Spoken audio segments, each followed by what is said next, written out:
자, 여러분들 반갑습니다. 이번 이야기는 시청자 선생님께서 찾아와 주셨습니다. 오랜만에 시들무에 와주셨는데 오늘 해주실 이야기는 어떤 이야기일지 같이 만나보도록 할게요. 여보세요? 선생님. 네, 바선생입니다. 아이고, 바선생은 아니고 선생이죠. 그죠? 예, 선생님입니다. 네, 오랜만에 뵙는 것 같습니다. 안녕하세요. 네, 안녕하세요. 네. 자, 일단은 오늘 해주실 이야기의 주제가 있을 것 같은데요. 어떤 주제가 될까요? 오늘 주제는 층간소음입니다. 층간소음? 네. 아, 이게 두 가지 반응이 있겠죠. 누군가는 자꾸 층간소음이 난다고 뭐라 해요. 이러고 누구는 층간소음 나는 낸 적이 없는데 그러니까 이게 뭐 아랫집에서 윗집에서만 난다고 가정할 수는 없는데. 네, 저도 이 얘기가 그죠? 반응이 되게 많이 나뉠 거라고 생각을 해요. 아무래도 층간소음은 그래요. 네. 항상. 예. 네. 알겠습니다. 그럼 그러면 아마 들어보시면은 알 것 같습니다. 그러면 바로 출발을 해보도록 하겠습니다. 렛츠고! 기리십니다. 선생님이에요.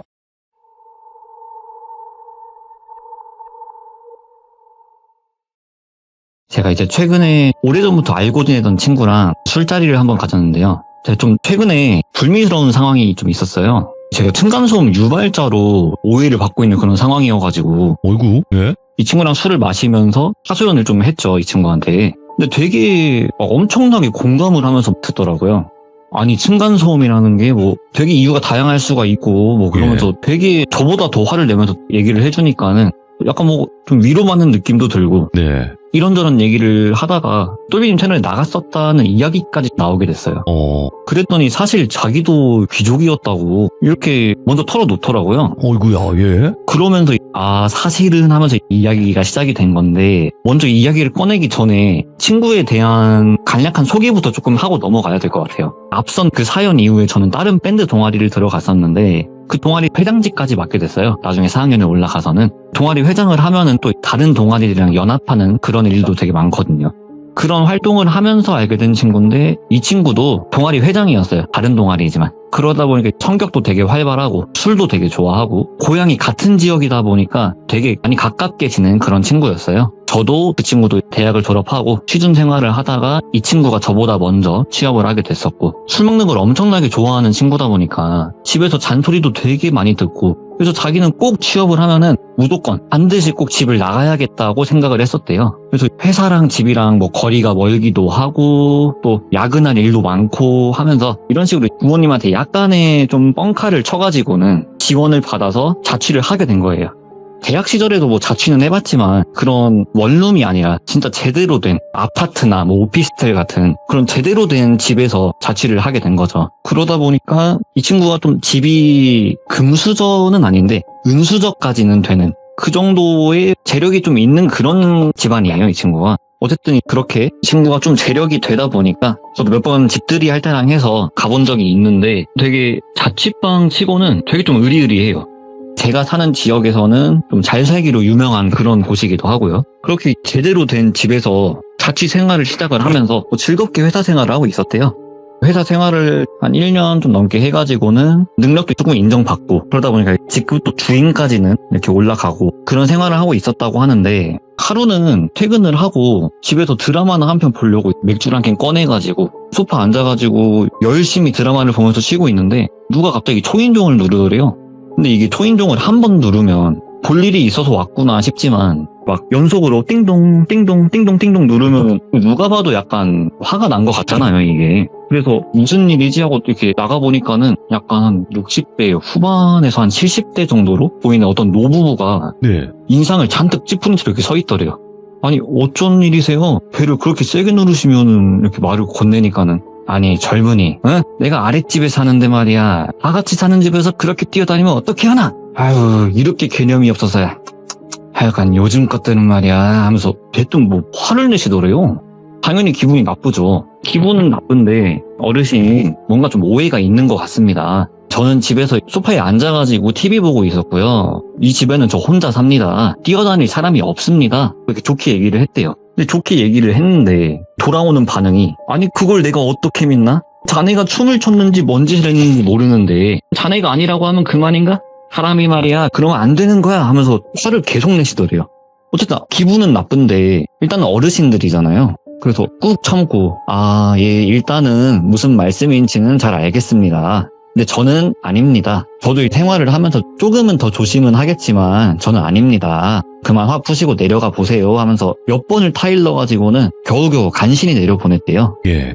그렇게 며칠이 좀 지났나 퇴근을 하고 나서 집에 들어가려고 엘리베이터를 기다리고 있는데 때마침 누가 뒤에서 걸어오길래 무심코 뒤를 돌아봤더니 그 노부부가 이렇게 따라와가지고 엘리베이터를 뒤에서 기다리고 있더래요. 전에 이런 일도 있었고 하다 보니까 기분이 좋을 수는 없죠. 어쨌든 안면식은 있는 사이니까 또 괜히 얼굴 붉히기는 싫어가지고는 그냥 가볍게 목례만 하고 넘어가려고 하는데 예를 들어서 그 친구 집을 10층이라고 하면은 그 어르신들 집이 9층이 되겠죠. 이제 엘베를 타가지고 딱 9층을 누르면서 내가 저번에 그렇게 알아듣기 얘기를 했는데도 말귀를 못 알아먹나? 자네 말이야 어른이 말하면 귀담아 들을 줄 알아야지. 그리고 또 화를 내시더래요. 아무 말도 안 했는데 대뜸 그렇게 화를 내시더래요.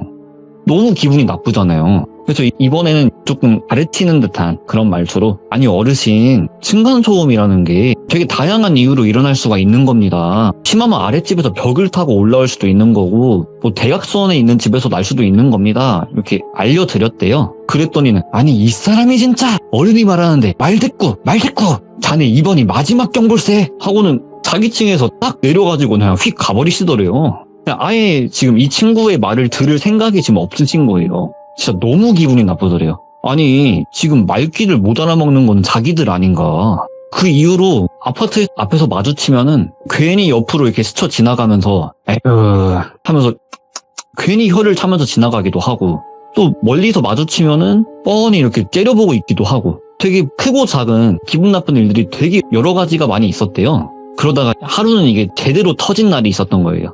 회사에서 늦게까지 야근을 하고 한 10시 넘어서까지 야근을 하고 집에 돌아와서 예. 오자마자 씻지도 못하고 골아 떨어져서 쿨쿨 자고 있는데 누가 갑자기 문을 이렇게 쾅쾅쾅 하고 막 두드리시더래요. 시계를 보니까 새벽 4시가 넘었더래요. 너무 짜증이 나잖아요. 그래서 문을 열어보니까 아니나 다를까 또 그 어르신들이 이번에는 반말을 하시면서 말을 하시더래요. 야! 내가 조용히 하라고 했지. 어른 말이 말 같지가 않아. 조용히 좀 하라고. 이러면서 이번에는 반말로 화를 내시더래요. 이 친구가 참다가 터져버린 거예요. 그래서 이 친구도 약간은 조금 선을 넘는 그런 발언을 해버린 거예요. 이 친구가. 아니 이 노인네들이 지금 노망이 났나. 늙으려면 곱게 늙어야지. 내가 지금 자다 일어난 거 안 보여? 이 시간에 시끄럽게 하는 거 걔는 믿는 행동이냐? 이러면서 똑같이 화를 낸 거예요. 그러니까는 할머니 할아버지가 분에 못 이겨가지고 자기를 눈알이 터지게끔 째려보면서 이러면서 한참을 화를 내시다가는 확 돌아가지고 내려가시더래요. 아 진짜 이 새벽 4시에 한밤중에 이게 무슨 일인가. 너무 화가 나가지고는 잠도 안 오고 거의 밤을 새다시피 해가지고는 출근을 했대요. 그래서 차라리 잘됐다. 그냥 오늘 회사 끝나고 나면 술이나 거하게 먹고 잠이나 퍼질러 자야겠다 했는데 때마침 그날따라 술 좋아하시는 과장님이 회식을 하자고 그런 말씀을 꺼내셔가지고는 진짜 잘됐다. 다 같이 술이나 먹고 기분이나 좀 풀어야겠다 라고 생각을 하고 또 원체 술을 좋아하던 친구니까요.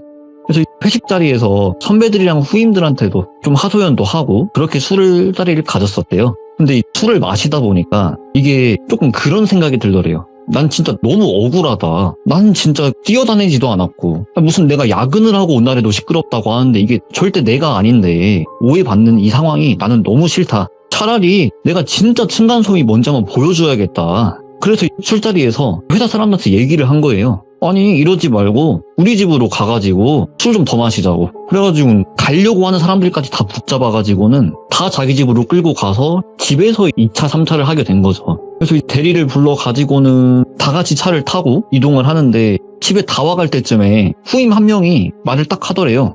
아니 똘주임님 여기 사세요? 하니까는 맞다고 여기 산다고. 무슨 일이냐 왜 그러냐 하니까는 아니 여기가 집도 비싸고 잘 살기로 유명하잖아요. 이렇게 얘기를 하니까 선배들도 맞다고 원래 똘비가 우리 회사에서도 은수로 유명하다고. 원래 더 좋은 데 살 수 있는 건데 집단에는 겸손하게 여기 사는 거라고 이렇게 막 웃으면서 놀리기도 하고 그랬더래요. 그래서 집에서 열심히 술을 먹고 집에서 이렇게 회식의 연장선이 좋게 마무리가 되고 그 이후로는 아랫집에서 찾아오는 일이 없었대요.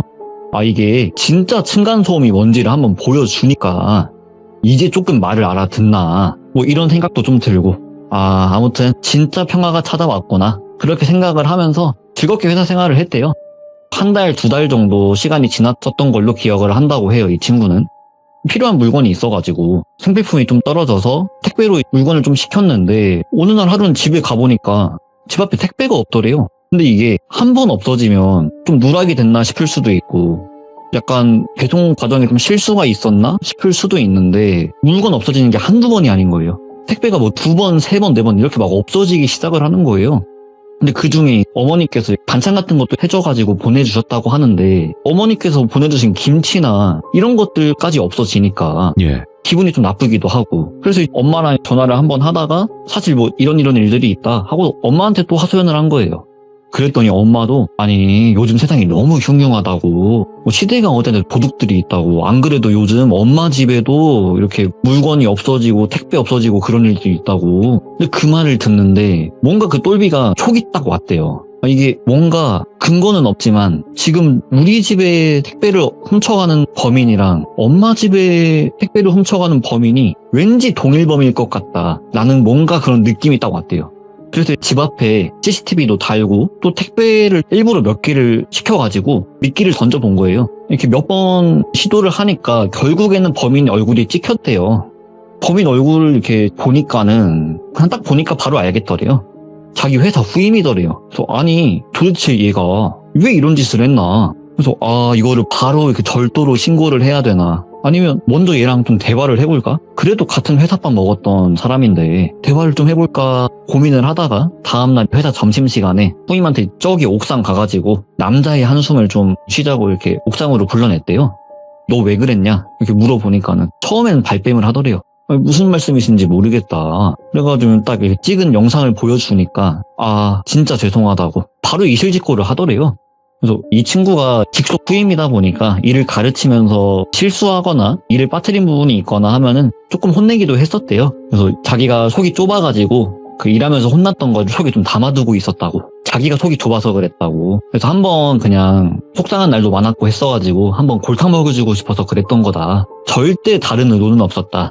절대로 자기는 다른 의도는 없었다라고 어느 정도는 인정을 하면서 다른 의도는 없었다. 가져갔던 물건들도 안 쓰고 그대로 다 모아놓고 있다고. 바로 돌려드리겠다고. 정말 죄송하다고 이렇게 극구 이렇게 사죄를 하더래요. 그래가지고는 아니 그건 그렇다 치고 너 우리 집 엄마 택배도 네가 훔친 거냐고. 우리 엄마 집 주소는 어떻게 알았냐고. 추궁하니까는 그건 진짜 자기 아니라고. 자기는 똘주임님만 좀 골려주고 싶어서 그랬던 거지. 자기는 모르는 일이다. 내가 똘비 주임님 부모님 집을 내가 어떻게 하냐고. 여기서 거기까지 거리가 얼만데 자기는 절대 아니다. 거기까지 언제 그걸 훔쳐가지고 오냐. 그런 식으로 극구 부인을 또 하더래요. 그래서 듣고 보니까 거기까지 가가지고 훔쳐오는 건 좀 말이 좀 안 되는 것 같기도 하고 그래서 얘를 어떻게 할까 하다가 얘 또 이 친구가 되게 인정은 있는 친구예요. 네. 그러다 보니까 아니 내가 너 몇 번 혼낸 적은 있었어도 네가 업무적으로 실수로 해서 그랬던 거지 내가 널 미워해서 그런 게 아니다. 예. 그래 네가 그래도 혼이 나면서 네가 좀 서운해질 수도 있겠지. 그랬다면 나도 미안하고 대신에 너도 앞으로는 절대 그러지 마라. 같은 회사밥 먹었던 사이니까 한 번은 넘어가는데 이번이 처음이자 마지막이다. 그래도 너도 한 소리 들었다고 마음에 담아둘 게 아니라 또 거기서 배우려고 해야 되는 거라고. 막 이런 식으로 혼내면서 한번 알려준 거예요, 이 친구한테. 그리고 나서는 진짜로 그 노무부가 찾아오는 일도 없고 택배가 없어지는 일도 없고 진짜 찐 평화가 찾아온 거구나 예. 생각을 하면서 즐겁게 또 회사 생활을 하고 있었대요. 모든 사건이 해결이 됐구나 생각을 하고 그러다가 또 술 좋아하는 과장님이 또 한 번은 회식을 하자고 또 말씀을 하시더래요. 저번에는 그런 사건들이 있었으니까 기분이 나빠서 술 먹고 풀려고 회식을 참여했지만 모든 사건이 풀렸으니까 기분이 좋잖아요, 이번에는. 그래서 이번엔 또 기분 좋아가지고 회식에 또 참석을 한 거예요. 또 회식에 참석을 해서 열심히 술을 먹고 집에 돌아와가지고는 현관 비밀번호를 이렇게 몇 번 틀리고 있었대요. 약간 몸이 비틀비틀거리니까. 그래서 왜 이렇게 비밀번호가 안 눌리냐 하면서 다시 누르려고 몸을 가다듬고 있는데 누가 뒤에서 자기 어깨를 딱 잡더래요. 그래가지고 뭐야 하면서 뒤를 돌아보니까는 그 후임이더래요. 또 이제 그런 일이 있었잖아요. 이 친구한테 이실직고를 다 듣기도 했었고 스스로 인정도 했었고 그래서 너 또 여기서 뭐 하는 거냐고 말이 좋게 나올 수가 없죠, 당연히. 그랬더니 이 후임이 딱 반말을 까더니 이 먼발놈아 하면서 얘기를 하더래요. 그래서 너무 어이가 없어가지고 야 너 지금 뭐 하는 거냐고 여기서 뭐 하냐고 그러니까 네가 감히 나한테 부모님 같은 분한테 말을 그따위로 해? 너랑 누구 이렇게 회사 사람들 이름을 딱딱딱 부르면서 그때 입던 새끼들 내가 다 똑같이 만들어줄 거야. 이러더니 안주머니에서 칼을 꺼내더래요. 그러면서 으아 하면 소리를 지르면서 자기한테 달라드는데 취해서 또 몸은 비틀거리는데 몇 군데 베이고 뛰고 하긴 했지만 어이구야. 그래도 되게 위험한 부위를 다치진 않았었대요, 다행히. 그래서 비틀거리는 몸 상태로 겨우겨우 온몸으로 그 후임 팔을 부여잡고 막 막아내면서 사람 살려요! 사람 살려요! 하면서 소리를 지른 거예요. 여기 미친놈이 있다고. 당연히 아파트 현관 입구니까 소리를 지르면 경비원도 올 거고 마을 주민들도 다 나올 수밖에 없죠. 그래서 감사하게도 그 마을 주민들이 신고를 해주셔가지고 생명의 지장은 없이 사건은 해결이 됐대요. 좀 급하게 마무리는 조금 됐는데 나중에 좀 조사를 하면서 예. 추궁을 하니까는 알게 된 사실이 이 친구가 그 후임을 많이 아꼈었대요, 사실. 어릴 때 부모님이 사고를 당하셨어가지고 일찍 돌아가셨대요.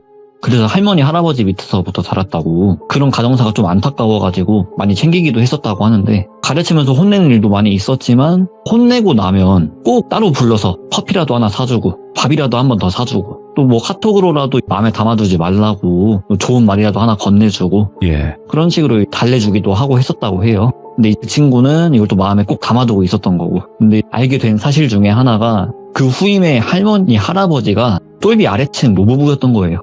처음에 집술로 2차, 3차를 갔을 때 또 술을 먹었으니까 뭐 이런저런 얘기를 할 거 아니에요. 그때 회사 사람들이랑 층간소음에 관한 얘기를 하면서 그 노부부에 관한 얘기를 완전히 돌림을 했대요. 그 술자리에서. 그리고 그 후임이 그걸 녹음까지 했다고 하더라고요. 그 자리에서. 그러면서 그걸 들려주면서 내가 그때 이거 들으면서 내 심정이 어땠을지 아냐고. 나한테는 부모님 같은 분을 눈앞에서 그런 식으로 얘기하는데 그걸 들으면서 내가 무슨 생각을 했는지 아냐고. 원래 내가 거기에 동조한 새끼들 전부 다 너로 시작해가지고는 천천히 피 말려 죽이려고 했는데 다 네가 자초한 거라고. 너 먼저 보내버리고 언제가 됐든 간에 거기에 동조한 놈들 다 순서대로 똑같이 보내버릴 거라고 그러더래요. 당연히 고소는 했고 그 친구가 처벌은 받았는데 저도 이제 이걸 엄청 늦게 들었어요.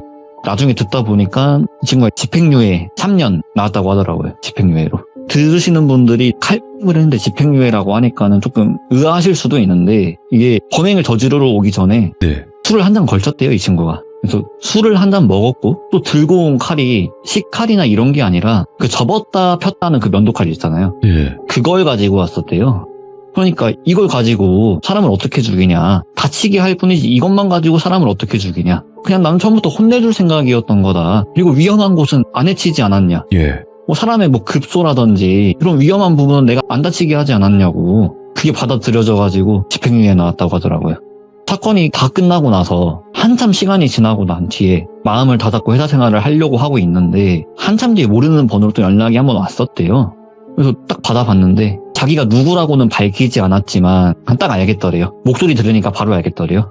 기다리고 있으라고. 예. 시간 충분히 끝나고 나면은 반드시 너네 찾아갈 거라고. 예. 내가 너네 부모님 집 주소랑 내가 다 어디까지 깔았는지 너네 모르지 않냐고. 내가 반드시 찾아갈 거라고. 그래서 마음을 원래는 다 잡고 회사를 좀 다녀보려고 했는데 못 다니겠더래요.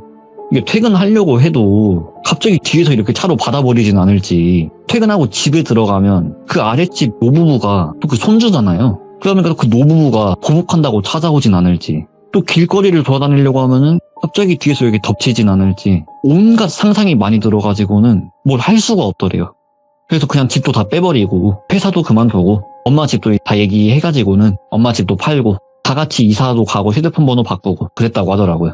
근데 저도 이제 이 얘기를 듣고 나서 오래됐던 친구다 보니까는 이 친구가 회사를 그만뒀을 때 사실 저도 되게 뭐라고 많이 했었거든요. 잘 다니던 회사 그만두고 맨날 PC방에 있고 맨날 술 먹고 또 술 먹으면은 맨날 우리 집 와가지고 자고 싶다 그러고 예. 도대체 왜 그러고 사냐고 되게 뭐라고 했었는데 이걸 듣고 나니까 알겠는 거예요. 그래가지고 그때 회사 그만둔 거냐 물어보니까는 아 그렇다고. 아니 진작 좀 말이라도 하지. 그럼 내가 그때 너 욕 엄청 했었는데 내가 욕 안 했을 거 아니냐. 그러니까는 이 사건을 겪으면서 많이 느꼈대요. 세상이 진짜 좁다는 걸 많이 느꼈고 자기는 자기랑 친한 사람이든 안 친한 사람이든 그 누가 됐든 간에 다른 사람한테 남의 형 안 본다고. 그냥 지금 이 얘기도 있었던 사실 그대로를 너한테 그냥 전달을 해주는 거지 나는 누구를 비난하고 누구한테 욕하고 그런 거 못하겠다고. 예. 그렇게 얘기하더라고요. 조용히 살고 싶다고. 네. 아무한테도 나쁜 소리 안 하고 그냥 그렇게 살고 싶다고. 그래서 저도 처음에 들을 때는 이게 되게 나름대로 좀 소름 끼치기도 하고 아, 예. 그래가지고 가지고 왔는데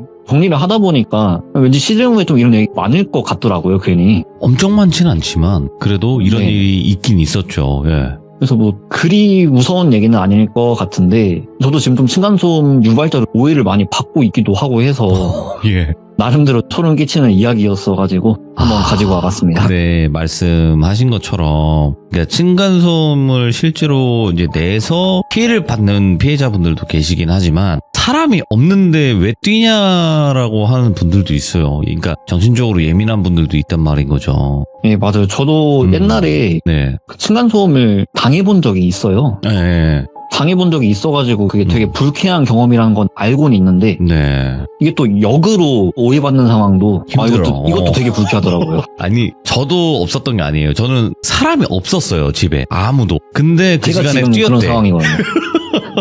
출근해 있는 상황인데 그러니까요. 그 시간에 너무 시끄럽다고. 그래서 저는 당당하게 얘기했습니다. 홈캠 보여드릴 테니까 오시라고. 근데 안 오시더라고요. 예. 다음에 한번 이제- 써먹어 봐야겠네. 예, 예전 이제 과거에 있었던 그 사건이었지만 저는 당신이 말한 시간에 홈캠을 보여드릴 수 있다. 집에 아무도 없었다라는 걸. 근데 안 오시더라고. 아쉬웠죠. 보여드리고 싶었는데. 저도 다음에 한번 써먹어 봐야겠어요. 그래서 이게 진짜 애매하긴 해요. 왜냐면 오해를 받기도 쉽고 네. 성질 내기도 쉽고 굉장히 층간소음이라는 게 예민한 부분이라서. 저도 이걸 처음에 이야기를 들으면서 네네네. 누구 하나 잘했다 잘못했다를 가리기가 맞아요. 너무 어렵더라고요. 맞습니다. 그래도 서로 조심하다 보면 좋은 세상이 오지 않을까요? 아유, 오늘 선생님 너무너무 감사드립니다. 고마워요. 네, 감사합니다. 네, 고맙습니다. 네. 자, 이번 이야기는 시청자 다다님께서 이야기를 들려주실 겁니다. 오늘 다다님께서 처음으로 참여를 하시는 분이고요. 자, 그러면 바로 만나보도록 할게요. 여보세요? 다다님. 네, 안녕하세요. 이거 얼마나 떨려. 이게 처음에 이게 살짝 주눅 든 느낌. 이 느낌이 있어요. 네. 그냥, 이 사람한테 그냥 다 얘기하자. 편하게 얘기하고, 뭐, 좋으면 좋은 거고 말면 많은 거지. 이렇게 생각을 하면 가장 좋습니다. 아시겠죠? 알겠습니다. 네. 자, 오늘 다다님께서 티들무에 와주신 거는 글쎄요, 이게 좋은 일로 저희 방송을 찾아와 주시는 분들은 많지는 않습니다. 네, 그렇죠. 그래서 대부분 섬뜩하거나, 네, 뭐 기묘하거나 또 여러 가지 그런 일들을 겪어서 이렇게 찾아오시는데 오늘 해주실 이야기는 바로 이야기를 시작하면서 시청자분들께 이런 이야기다라고 한번 들려주는 것도 좋을 것 같아요. 네. 알겠습니다. 그러면 바로 출발을 해보도록 할게요. 렛츠고! 느리십니다. 다다예요.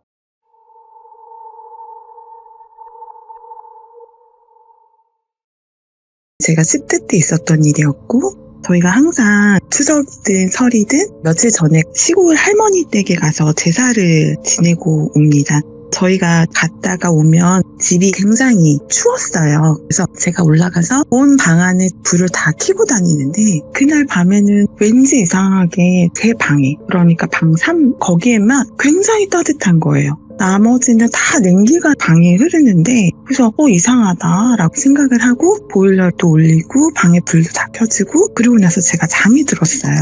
너무 피곤하니까 온 가족이 모두 다 잠이 든 거죠. 근데 어느 순간 너무 소란스러운 거예요. 제가 자고 있는데 저는 참고로 영화를 보는 사람은 아닙니다. 전혀 볼 수 없고 느낄 수 없는 사람인데 너무 소란스러운 거예요. 그래서 제가 눈을 이렇게 떴는데 제가 길 한복판에 누워있는 거예요. 그래서 나 가위 눌린 건가? 라고 생각을 하고 굉장히 막 주변을 두리번 거리고 있는데 정말로 차도 위에 제가 무슨 판자 같은 데 위에 올라가서 누워있는? 근데 몸이 그냥 가위에 눌렸다고 느껴지는 것 같았어요.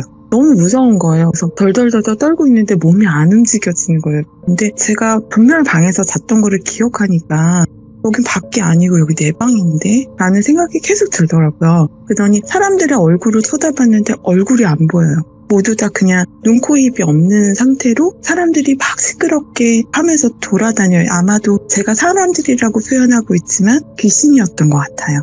그래서 몸이 안 움직여서 너무 두렵고 무섭고 막 그런 상태인데 어떤 아주머니가 이 아가씨가 왜 여기 길가에 이렇게 누워있어? 이러면서 제 다리를 들어서 저쪽으로 이렇게 던지듯이 치우는 거예요. 그러니까 가위에 풀렸어요. 그래가지고 너무 무서워가지고 벌떡 일어났어요. 벌떡 일어나서 저도 모르게 중얼중얼거리면서 그때 추웠는데 창문이랑 방문을 다 열면서 너무 시끄러워요. 나가주세요. 그랬어요, 제가. 그리고 나서 제가 너무 덜덜덜 떨면서 무섭다고 생각했는데 그날 너무 피곤했으니까 침대에 다시 누웠던 거죠. 그랬더니 문과 창문으로 빠져나가는 듯한 느낌이 드는 거예요.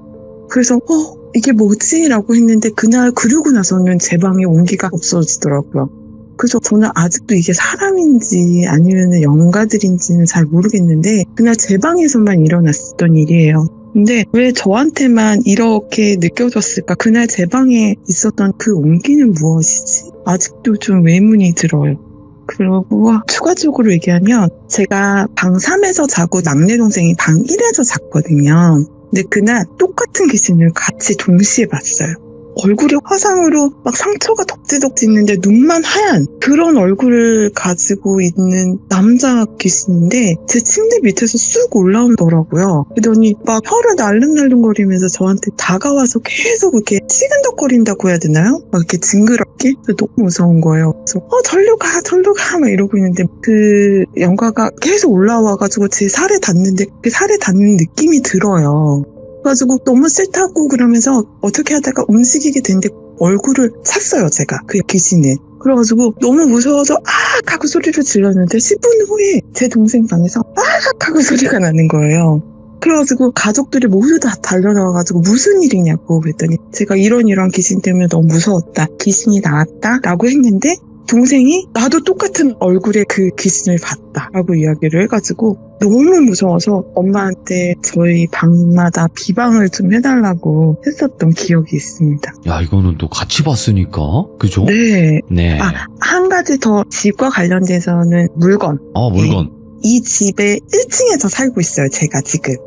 네. 네, 아직도 1층에서 살고 있고 이 구조와 비슷하고 안방만 없어요. 이런 구조의 집에서 살고 있는데 아이들하고 같이 왜냐면 다른 곳에서 살다가 제가 교대 근무를 하는 바람에 아이들이 방치가 될까봐 부모님 댁으로 다시 들어온 거였어요. 근데 모든 물건들을 다 가져오긴 어려워서 그냥 아이들도 그때는 어렸고 그랬는데 아이들이 침대를 원하니까 제가 침대를 사줘야겠다라고 했는데 저희 어머님이 아시는 지인분들이 많이 계신데 지인분들이 침대를 거의 사용을 하시지 않았대요. 본인의 집에서. 그래서 손님방에 들여다 놓은 거였고 사용을 거의 하진 않았다. 근데 너희들 갖다 쓸래? 라고 저희 엄마한테 얘기를 하셨나 봐요. 근데 저희 엄마는 또 제가 막 돈을 어디다 많이 쓰는 것들을 걱정하시니까 그럼 그거 가져오자 라고 하셔가지고 그걸 가지고 왔어요. 근데 이 침대에서 자면서부터 일이 계속 생깁니다. 처음에는 둘째인 아들이 잤는데 아들이 자다가도 벌떡벌떡 일어나서 엄마 나 너무 무서워 라고 하면서 제 옆에 와서 자요. 그래서 뭐가 무섭다는 거야 라고 얘기를 했는데 저희 딸이 자고 나서는 정말로 큰일이 몇 번 날 뻔했어요. 새벽인데 아이가 밖으로 막 울면서 뛰쳐나가요. 왜? 했더니 친구가 왔는데 자기한테 도와달라고 얘기를 했다면서 뛰쳐나가는 건데 저희가 골목이지만 차가 다닐 수 있는 왕복으로 2차선 정도의 골목이거든요. 근데 거기에 저희가 차가 오는지 안 오는지가 보이지가 않기 때문에 그냥 뛰쳐나갔다가는 차에 치이기 일쑤거든요. 그럼요. 네, 근데 아이가 초등학교 때 뛰쳐나가 버리니까 차에 몇 번 치일 뻔한 적이 있었어요. 그래가지고 너무 위험하다. 이건 안 되겠다. 그래서 너는 이 방에서 자지 마라. 근데 너희들 왜 이러지? 그랬더니 누가 자꾸 자기를 부른대요. 그래서 저 침대가 뭐 다른 사람이 사용한 것도 아니고 거의 사용하지 않았고 손님 방에 있던 것만 가지고 온 상황인데 어떻게 이러지? 라고 생각을 했어요. 그래서 네. 저도 한번 잔 적이 있었거든요. 저도 교대 근무를 하고 밤을 새서 들어오기도 하고 새벽에 나가던 터라 자고 있는데 계속 누가 배를 눌러요. 그래서 누구세요? 라고 했는데 제가 인터폰을 들지도 않고 방에서 누워서 누구세요? 라고 이야기를 했었거든요. 근데 그 밖에서 택배 왔어요. 빨리 받으셔야 돼요. 라고 하시는 거예요. 지금은 새벽 배송도 있지만 그때는 새벽 배송 자체가 아예 없었던 상황이었어요. 그래서 그냥 문 앞에 두고 가세요 라고 했는데 직접 받으셔야 돼요 라고 하시는 거예요. 그래서 알겠어요. 그러면서 제가 일어나서 나갔어요. 나가는데 갑자기 새벽 냄새라 그러죠. 아침 냄새가 나는 거예요. 예? 그래가지고 지금 아침인데 택배가 올 리가 없는데? 라고 해서 문을 열어봤어요. 아무도 없는 거예요. 그래서 이거 내가 잘못 들은 건가? 누가 자꾸 배를 눌렀는데? 그러고 나서 생각해보니까 제가 인터폰을 들고 말을 하지 않았던 거예요.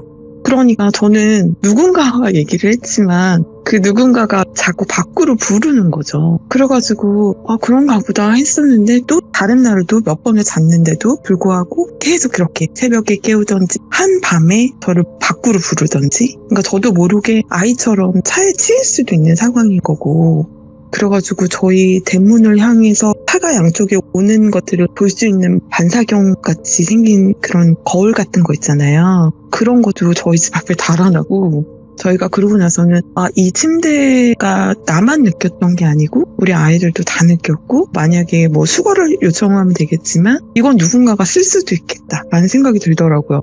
그래가지고 제가 다 부셨어요. 다 부셔서 그거를 다 밖에다가 내놨어요. 왜냐면은 그거를 누군가가 또 썼다가는 저와 같은 일들이 일어날 수도 있고, 그 다음에 위험할 수도 있는 상황이었기 때문에 도저히 안 되겠더라고요. 그래서 다 부셔가지고 밖에다가 내놨던 그러한 일들이 있었답니다. 화끈하시네. 웬만해서는 좀 그냥 바깥에 옮겨주세요, 버려주세요 할 텐데. 너무 두려웠던 것 같아요. 그렇죠. 예. 네, 저 혼자서 다 한 건 아니고요. 그렇겠죠. 에이, 설마 막 맨손으로 부셨겠습니까? 근데 네. 혹시 이거 실례가 안 된다면 이 집이 어디에 위치해 있는지는 자세하게 말씀 못 하시겠지만 그래도 큰 지역, 뭐 서울이면 서울, 경기도면 경기도 이런 것까지는 말씀이 가능하실 거 아니에요? 네, 저는 서울이고요. 서울이구나. 예. 네, 서울의 끝자락에 있습니다. 거기까지 괜찮아요? 네, 괜찮습니다. 오케이. 일단은 집에 관련된 이야기들을 이렇게 또 쭉 풀어주셨고, 또 다른 주제의 이야기가 있는 것 같아요. 보니까 옴니버스 형식으로 말씀해 주시면 될 것 같아요. 편하게. 네. 저희 아버님과 어머님은 저희한테 굉장히 좀 희생적이시거든요. 그래서 주말마다 저희를 꼭 데리고 놀러를 항상 가세요. 그래서 제가 한 9살, 10살 이쯤이었던 것 같아요. 여름이었고 물놀이를 가게 되었어요. 한탄강에 이제 저희가 예전엔 텐트를 칠 수가 있어서 텐트를 치고 그랬는데 그때 일기예보가 비가 온다는 소식을 잘 못 들었던 것 같아요. 예. 근데 어찌됐든 저희는 뭐 수박도 담가놓고 텐트도 쳐놓고 거기서 뭐 음식을 만들어 먹고 막 그러고 있었는데, 한탄강에 보면 지금은 조금 구조가 바뀌긴 했는데요. 예전에는 물이 그렇게 깊진 않았지만 어쨌든 중간에 약간 섬처럼 되어 있어서 그 중간에서 또 노실 수 있는 그런 공간들도 있었어요. 기억나는 것 같아요, 저도. 네, 그래가지고 거기에서 뭐 음악 크게 틀어놓고 막 춤도 추시고 노시고 했던 기억이 나요. 그랬는데 저희가 물에서 엄청 신나게 놀고 다 골아 떨어진 거죠. 근데 갑자기 밤에 부모님이 저희를 막 엄청 깨우시는 거예요. 그래서 봤더니 저희 텐트 쳐 있는데 물이 다 들어와 있는 상황인 거예요. 그래서 왜 이러지? 근데 밖에 비가 억수같이 쏟아지고 있었어요. 그래가지고 물 담가놓은 거 저희 쪽 다 밀려오고 다 떠내려가고 막 이런 상황이었거든요. 그래가지고 저희를 그냥 자고 있는 채로 다 차에다가 싣고, 텐트맨 오면 다 뼈대만 접어서 그냥 젖은 채로 다 트렁크에다 싣고 있는데 물이 너무 많이 불어난 거잖아요. 굉장히 급격하게 빨리 불어난 상황이었는데 거기 중간에 섬에서 오시는 분들이 비도 오고 술도 드시고 그러니까 너무 신나신 거예요. 그래서 저희 부모님 물이 불어나고 있으니까 그분들을 막 불렀어요. 나오시라고. 근데 그분들이 저희 동네 사람들이세요. 옆 동네에 사시는 분들이었는데 모임차 거기에 오셨는데 거기서 만나신 거죠. 저희 부모님은. 저희는 가족들이 왔고 거기는 모임으로 오신 거기 때문에 거기서 빨리 나오시라고, 여기 비가 너무 많이 오고 물이 불고 있다고 저희 아빠가 엄청 소리를 지르셨던 것 같아요. 제 기억에. 근데도 못 들으시는 거예요. 음악 소리가 너무 커서. 어찌됐든 저희는 물건들이 막 떠내려가고 있으니까. 그래서 저희는 출발을 했어요. 출발한 지 얼마 안 됐는데 비가 너무 억수같이 쏟아져서 와이퍼를 아무리 움직여도 앞이 잘 안 보일 정도로 비가 많이 온 상황이었거든요. 근데 제가 화장실을 가고 싶다고 떼를 쓰기 시작한 거예요.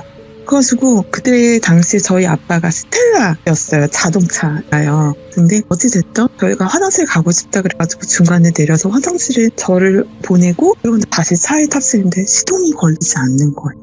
그래서 아무리 시동을 걸려고 해도 절대 안 걸리고 저희가 정말 꼼짝없이 정말 길에서 자게 생긴 거예요. 그래서 주변에 막 공업사도 전화하고 막 계속 얘기를 했는데도 아무도 오지 못하겠다라고 했고 가까이 교회 하나가 있었어요. 근데 저희 부모님은 또 교회를 믿으시는 분들도 아니고 하니까 거기에 들어가서 자기가 좀 불편하다라고 하셨는데 거기서도 아무한테나 문을 허락해 줄 수 없다고 얘기는 하시긴 했거든요. 그래가지고 어떡하지? 그러다가 저희 아빠가 예전에 해외 전쟁에 참여하셨다가 지금은 그걸로 인해서 방해 등급을 받으시고 계신 상황이시거든요. 아, 예전에 전쟁 나가셨다가. 네네네. 그래서 나이가 좀 있으셔서 그래가지고 네, 참전용사. 네, 그래서 머리가 조금 앞에가 좀 없으신 편이에요. 예. 근데 길에서 자동차들을 막 잡았는데 아무도 안 세워주시고 저희 아빠를 오히려 피해서 도망가시는 거예요, 차가. 네. 그래서 거기서 한 2시간을 넘게 저희 아빠가 계속 팔을 흔들면서 세워달라고 했던 것 같아요. 근데 군부대 차량 하나가 지나가다가 다시 후진을 해주시더라고요. 그러더니 그 군부대 차량이 저희 아빠가 사람인지 아닌지를 먼저 확인하시더라고요. 뭐야? 그래서 왜 그러나 했더니 여기에서 차를 안 세워준 이유는 여기서 홀리시는 분들이 굉장히 많으시대요. 헐, 네, 그 도로에서. 오. 그래서 그 군인이신 그분도 절대 안 세워주시려고 지나갔는데 저희 아빠를 보고 자기 아버님이 생각이 나대요. 그래가지고 이렇게 세워주셨던. 그래서 저희 차가 시동이 안 걸린다 그랬더니 점프를 해주셨어요. 네. 그래가지고 너무 감사하다. 저희 아빠가 그때부터 지금부터는 화장실 가고 싶어도 싸 그러면서 정말로 거기에서 정신없이 달려온 것 같아요. 네. 그리고 나서 저희 차고에다가 차량을 넣고 그러고 나서 저희가 모두 다 그냥 굴어 떨어져가지고 아침에 일어났는데 아침에 차량 상태를 보니 네 바퀴가 모두 다 펑크가 나 있는 상태였어요. 그리고 휠이 바닥에 닿아 있는 상태였어요. 네 바퀴가. 네. 그 상태로 집에 어떻게 왔는지 모를 정도로 그렇게 하고 달려왔는데 네 바퀴가 모두 다 펑크가 나 있었고요. 거기서 노신던 분들은 안타깝게도 모두 다 사망하셨습니다. 그러니까 이게 뭔가 자연이 정말 무섭긴 한데 우리가 일반적으로 이렇게 물놀이나 이런 데 갔을 때 사고가 그렇게 쉽게 나진 않잖아요. 네, 맞아요. 그렇게 쉽게 나진 않아요, 생각보다. 네. 근데 그 군인분들도 그랬고 거기서 지나가다가 사람을 봐도 절대 안 세워준다라는 얘기가 있을 정도로 얼마나 귀신이 많이 나왔으면 그런 그래서- 이야기도 하셨을 거고. 네, 그래서 그 군인분이 여기서 그 여자분이 많이 세우거나 네. 흰 옷을 입은 분이 많이 세우는데 이렇게 섰다가는 정말로 홀려서 정신을 못 차린다라고 이야기를 해주셨던 분이셨어요. 근데 아버님이 생각나서 정말로 세워주셨다. 너무 감사해서 저희가 모두 다 너무 감사하다고 몇 번이고 인사했었던 기억이 나요. 저희 엄마도 막 내려서 너무 감사하다고 그렇게 이야기를 하셨군요. 야, 아니 웬만하면 세워서 무슨 일이 있으세요? 하면 직접 못 도와주더라도 뭐 신고라도 해주던지 좀 이런 느낌으로 갈 수가 있는 건데. 야. 막 차가 너무 피해 가시더라고요. 저희 아빠를 막 차선을 넘어서도 막 피해 가시더라고요. 그래서 저렇게까지 할 일인가? 이러면서 조금 세워주시지 막 이랬었는데 와 진짜 그날은 제가 화장실 간다고 했었던 게 얼마나 원망을 들었는지. 그렇죠. 근데 한탄강 그쪽은 제가 정확히는 모르겠지만 거기도 뭔가 좀 센 지역인 것 같긴 하네요. 그쪽도. 네. 그래서 그분들은 저희 옆 동네에 계신 분들이었는데 안타깝죠. 저희가 예. 거의 상류 쪽에 있었는데 다 하루에서 발견되셨다고 하시더라고요. 물에 떠내려가셔서. 네. 아이고, 참. 우리 시들모에서도 이제 물놀이 사고라든지 이런 걸로 여러 가지 일들이 많았었고, 그리고 다다님이 오늘 집에 관련된 이야기 하나, 그리고 한탄강으로 놀러 갔을 때 겪었던 또 이야기 이렇게 하나 해서 두 가지 이야기를 들려주셨는데 너무나 잘 해주셨다라고 말씀을 드리겠습니다. 네, 감사합니다. 네, 너무너무 고마워요. 감사합니다, 다다님. 네, 들어가세요. 네. 자, 오늘은 전혀 다른 주제의 이야기가 이제 두 가지로 옴니버스 형식으로 이렇게 말씀을 해주셨는데, 첫 번째 이야기도 그렇고 두 번째 이야기도 그렇고 되게 섬뜩하게 포인트를 잘 찝어서 이야기를 들려주신 것 같아요. 저희 지금 시들무 제보해볼까 하시는 분들도 많이 계실 텐데 제보해주시길 바라겠습니다. 시청해주신 모든 분들 감사드립니다. 고맙습니다.